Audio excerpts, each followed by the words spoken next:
Order the, whatever we call ourselves, the Operations Oversight Committee for the Board of Retirement. We'll take roll, make sure we have quorum. Thank you, Chair Harris. This meeting is being conducted virtually and in person, so I will do a roll call of the trustees to confirm attendance. Trustee Sanchez will not be attending today's meeting. Mr. Knox? I am here. Mr. Razzo?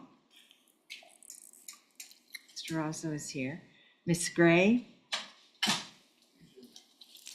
Mr. Rue?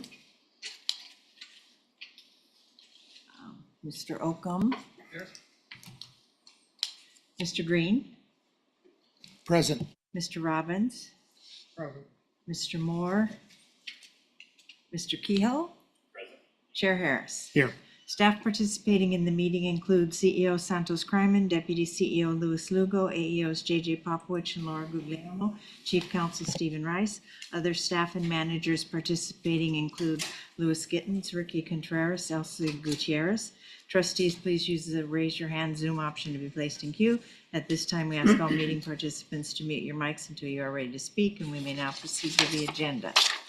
Thank you. And we have no just cause reason to invoke Razzo. AB 2449. Yes, we do. I'm sorry, we do, as a matter of fact. Mr. Razzo. Okay, duly noted. Need a motion to approve the minutes of the February 7th meeting.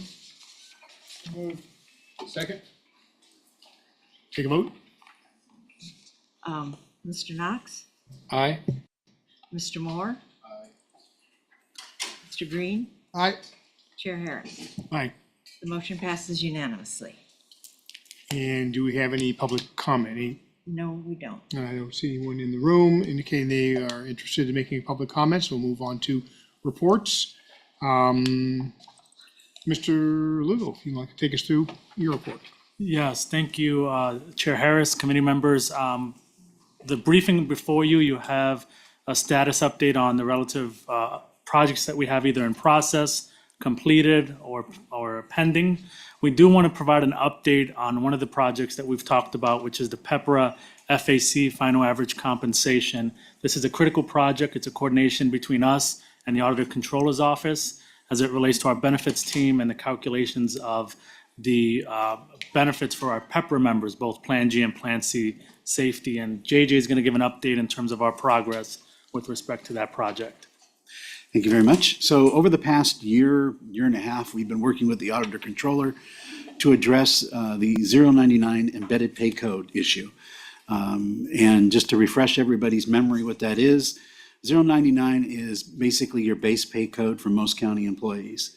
The county's payroll system sometimes embeds other pay codes within 099. So in that particular case, think of it like a parent-child relationship. You had 099, and you may have a number of other pay codes that are embedded within that. Those embedded pay codes can be pensionable or non-pensionable. The county doesn't separate it out and doesn't recognize what's pensionable and non-pensionable in that particular instance. They do for other pay codes that are separate from 099. So we've been working with the county to try to see if we can extract that information. We assessed the situation with them. We came up with a plan. The county did a lot of programming work and provided us test files. We ran tests on the files. We thought we had it figured out. We thought it was going to work. Then the county provided us the historical files, and we did a final round of testing. And we found out there are certain situations that still aren't we're not able to extract the proportional dollar amount of the non-pensionable. And that happens to occur when there's retroactive pay adjustments or there's mid-pay period adjustments. Now, we were aware of the mid-pay period adjustment issue. We thought we had that licked, but we didn't. The retroactive, we believe that with some programming on our side, we'll be able to address that. So staff is doing additional programming, and they're doing another evaluation of available data on the mid-pay period adjustments. They're due to have a report to me, I believe it's either this Friday or the following Friday, on whether they're aware of any data that the county could provide us that would allow us to be able to do that. When we get that report from staff, we'll figure out what the next step is. If we can do it, We'll go back to the county and say, okay, we need to get this data. There are some screens that we're aware of that may or may not work. We're still up in the air about that. But if they can't provide it to us, then we're going to have a different type of discussion, and we'll figure that out when we cross that bridge. And why is that important to us from a service delivery perspective is our ability to send out benefit estimates. Our PREPA members now are celebrating 10 years of service, so they're going to start checking in terms of their benefit estimates. And right now, we can't confidently provide those without a manual intervention. And we want to be able to do that within LACERA as we do for our legacy members. So again, that's why we're raising it to the board, and hopefully we can have some progress made in the next couple of months. I may add one more thing. The programming that we did, handles it for, let's say, 90% of the cases. The problem with the remaining 10% is it can strike you at any time, right? Because retroactive adjustments can happen to anybody at any time. And mid-pay period adjustments can happen to anybody at any time. So, we did toy with the idea of, can we release it as is? But the unreliability factor right now that we feel would not be appropriate, because I couldn't say it's a small number of people that would be impacted and we'll handle those manually. It would just, we'd wind up putting up basically caution messages that would say it has to be manually done, so. Mr. Chair, if I may, I want to make staff aware, that 10%, I would bet you lunch that a lot of it's fire. ECAPS doesn't address the unique pay structure that goes on in fire with the differentials associated with it. And I think that's what you guys are trying to carve out, these 099 lines that have these attached differentials, right? Identifying those. There is outreach for a proprietary Band-Aid, so to speak. I wouldn't even call it a system for fire because of that, the PEPRA employees coming into fire are burdened by, we see it every time with a contract, those mid-pay period adjustments or whatnot. And, carving out the pensionability of something, where a fire captain works down as a paramedic. No other department has that, cross a rank, so to speak, or So I would like, I know that sounds like a monumental task. I don't think you'll ever achieve it with fire because they haven't been able to figure it out yet too. And I will update you and the board and the OOC directly as that thing develops. But it's been a burden on that our side also, as far as just getting people paid right. So I can only imagine, the pensionability as we move forward into PEPRA, we move away from the legacy employees and get into the PEPRA arrangement. So, Thank you. yeah. So. Anyone else? Yeah, I have a question. Yeah. Ms. Moore. On the Alameda decision implementation and the COLA Bank retroactive changes, are both of those impacting benefits? Yes, they do impact benefits. The remaining ones are the more difficult cases. We've handled a bulk of them that were, I don't want to say straightforward because it took a lot of time and effort for staff to do it, but I believe on Alameda, we're working on some of the more complicated cases that are left over. Some of the deceased members still need to be addressed, if I remember correctly. And the COLA cases as well, our COLA case work is on hold at the moment. And I believe that's because, well, let me ask Mr. Gittens, come up. So I don't misstate for the record. Yeah, or you can, either way. Give a status where we're at on the COLA and the Alameda. Yeah, Alameda has become our our main priority. So that's forced us to put COLA pretty much on hold until we can transition staff from one project to the next one. That's the Alameda project. Yeah, but when it comes to the Alameda, No, that was the Alameda project that you just gave me, or was that the COLA project?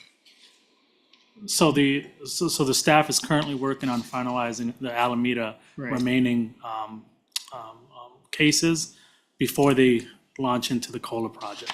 So Okay. it's on hold. Okay.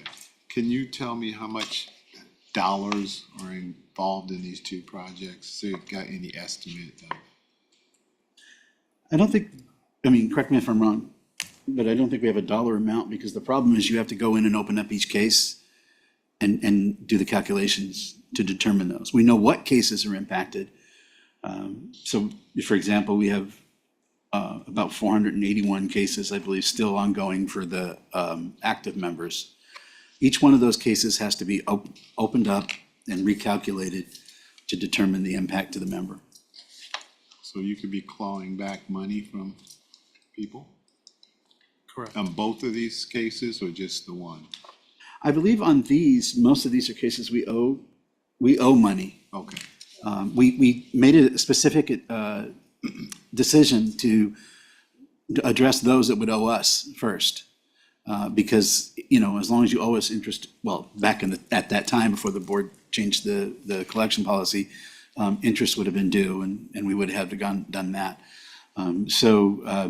In this particular case, what we would owe back to them would be contributions that shouldn't have been deducted because they're still active. So it hasn't impacted their retirement benefit yet, hasn't impacted their, the benefit amount that they're going to be receiving. It would just be, ensuring that they got back the contributions that they paid, that wouldn't have been paid but for that case. Okay, so the big picture is there's not gonna be any clawbacks, and the remaining issues that you have to deal with is how much more money you're gonna be able to distribute to employees or. Except for one category, and that's the retired deceased member category. That one, there may be clawbacks that will have to occur. It's a small number, there's about 38 of those. That is assuming we can find beneficiaries, But we they're could just write locatable. that and off as a business loss, right? If we can't collect on it, then we would have to do something like that. Yes. Okay, all right, that's all. Never say never. I have a quick question. Didn't we some time ago as a board decide that there is a threshold amount that we could write off and then? Yes. Okay. So our collection policy, which was approved back in January, sets a threshold. What we're not going to pursue this particular dollar amount. The other big change was we're not pursuing interest unless it's the fault of the member through fraud or deceit or something like that, and that's a rare occurrence. Anyone else? All right, thank you very much. That brings us to update the Board of Retirement Collections Policy Cleanup Project. Mr. Gittens again. Actually, it's for information only, unless someone has It's just, a question on this. We're fine with it. No questions? Okay, thank you. And finally, the privacy incident, personally identifiable information, same thing, information only. Any questions from anyone here around the horseshoe, from Ms. Dorado? If not, we'll receive and file those. Items for staff review? I have nothing. All right, go around the horseshoe real quick. Anybody has anything? Besides saying goodbye to Mr. Knox? And with that, I'll entertain a motion to adjourn.